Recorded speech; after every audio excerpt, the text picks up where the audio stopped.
Oke, baik. Perkenalkan, nama saya Aminuddin Hidayatullah dengan NIM terakhir 071.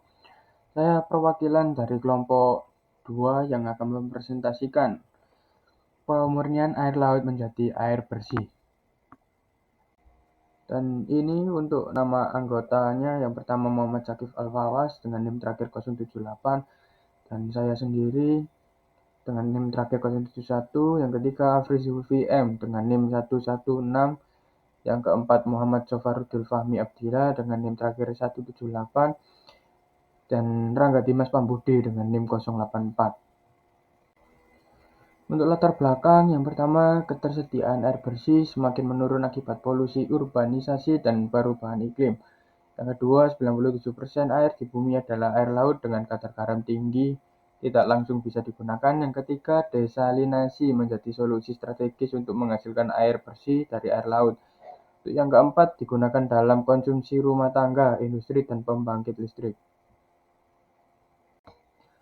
Untuk rumusan masalah, yaitu yang pertama, apa tujuan pemurnian air laut? Yang kedua, bagaimana prinsip kerja proses desalinasi? Yang ketiga, apa saja metode dan alat yang digunakan? Yang keempat, apa dampak dan tantangan dan proses ini? Untuk tujuan penulisan, yang pertama menjelaskan proses pemurnian air laut, yang kedua mengurangi prinsip kerja alat seperti RO atau destilasi, yang ketiga menyajikan flow diagram proses, yang keempat mengidentifikasi kelebihan, kekurangan, dan aplikasi. Untuk tinjauan pustaka, yang pertama air laut sebagai sumber air bersih. Air laut banyak jumlahnya, tapi tidak bisa langsung diminum karena terlalu asin. Hanya sedikit air di bumi yang bisa langsung dipakai. Jadi air laut perlu diolah agar bisa jadi air bersih. Yang kedua, apa itu desalinasi? Desalinasi adalah cara menghilangkan garam dari air laut supaya bisa diminum. Ada dua cara utama. Yang pertama, panas. Air dipanaskan dan diubah menjadi uap, lalu dikumpulkan. Yang kedua, membran. Air dipaksa melewati saringan khusus untuk pisahkan garam. Yang ketiga, teknologi proses osmosis dalam kurung RU. RU adalah cara menyaring air laut dengan tekanan tinggi lewat membran.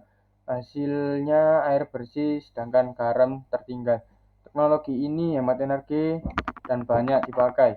Untuk yang keempat, teknologi MSF. MSF memanaskan air laut sampai hampir mendidih, lalu menguapkannya cepat dalam ruang tekanan rendah. Upaya jadi air bersih. Cocok untuk daerah dengan banyak energi panas. Yang kelima, dampak lingkungan. RO dan MSF makin hemat energi, tapi masih menimbulkan limbah air bersih yang bisa merusak laut. Karena itu diperlukan teknologi yang ramah lingkungan. Untuk pengertian pemurnian air laut, desalinasi. Desalinasi adalah cara mengubah air laut jadi air bersih. Caranya dengan membuang garam dan mineral dari air laut supaya bisa diminum untuk dipakai rumah, pertanian, dan industri. Air laut terlalu asin, 3,5% garam, jadi tidak bisa langsung digunakan. Desalinasi sangat penting di daerah yang kekurangan air tawar seperti Timur Tengah dan Asia Tenggara. Teknologi desalinasi. Yang pertama, reverse osmosis (RO) menggunakan tekanan tinggi dan membran semi permeabel. Yang kedua, multi-stage flash (MSF) menguapkan air laut dalam beberapa tahap tekanan rendah. Yang ketiga, MED multiplex effect desalination menggunakan efek uap bertahap untuk efisiensi. Prinsip kerja alat reverse osmosis (RU). Reverse osmosis (RO) bekerja berdasarkan prinsip osmosis terbalik. Dalam osmosis alami, air mengalir dari larutan dengan konsentrasi rendah (encer) ke konsentrasi tinggi (pekat) melalui membran semi permeabel. Pada proses RO, arah aliran ini dibalik dengan memberikan tekanan tinggi sekitar 60-80 bar ke air laut agar air murni melewati membran, sedangkan garam dan ion-ion lainnya tertahan.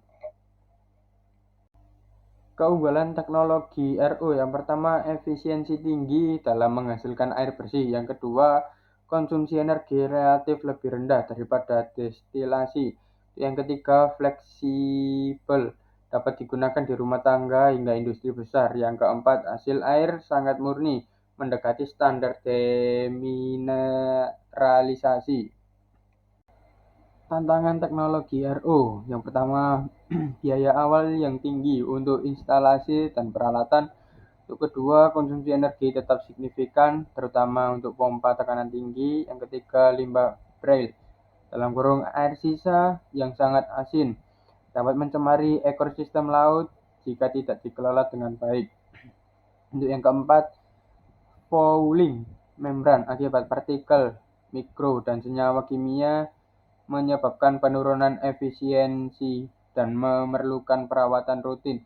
Yang kelima, ketergantungan pada teknologi dan sumber daya listrik sehingga perlu integrasi dengan energi terbarukan.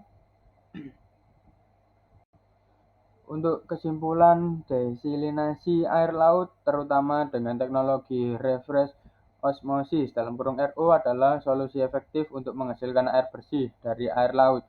Proses ini menggunakan membran dan tekanan tinggi untuk memisahkan garam air dari air, meskipun hasilnya berkualitas tinggi dan bisa diterapkan di banyak tempat. Tantangan seperti biaya, energi, dan limbah tetap perlu diperhatikan. Pemahaman terhadap cara kerja sistem ini sangat penting untuk menciptakan desalinasi yang lebih efisien dan ramah lingkungan. Terima kasih.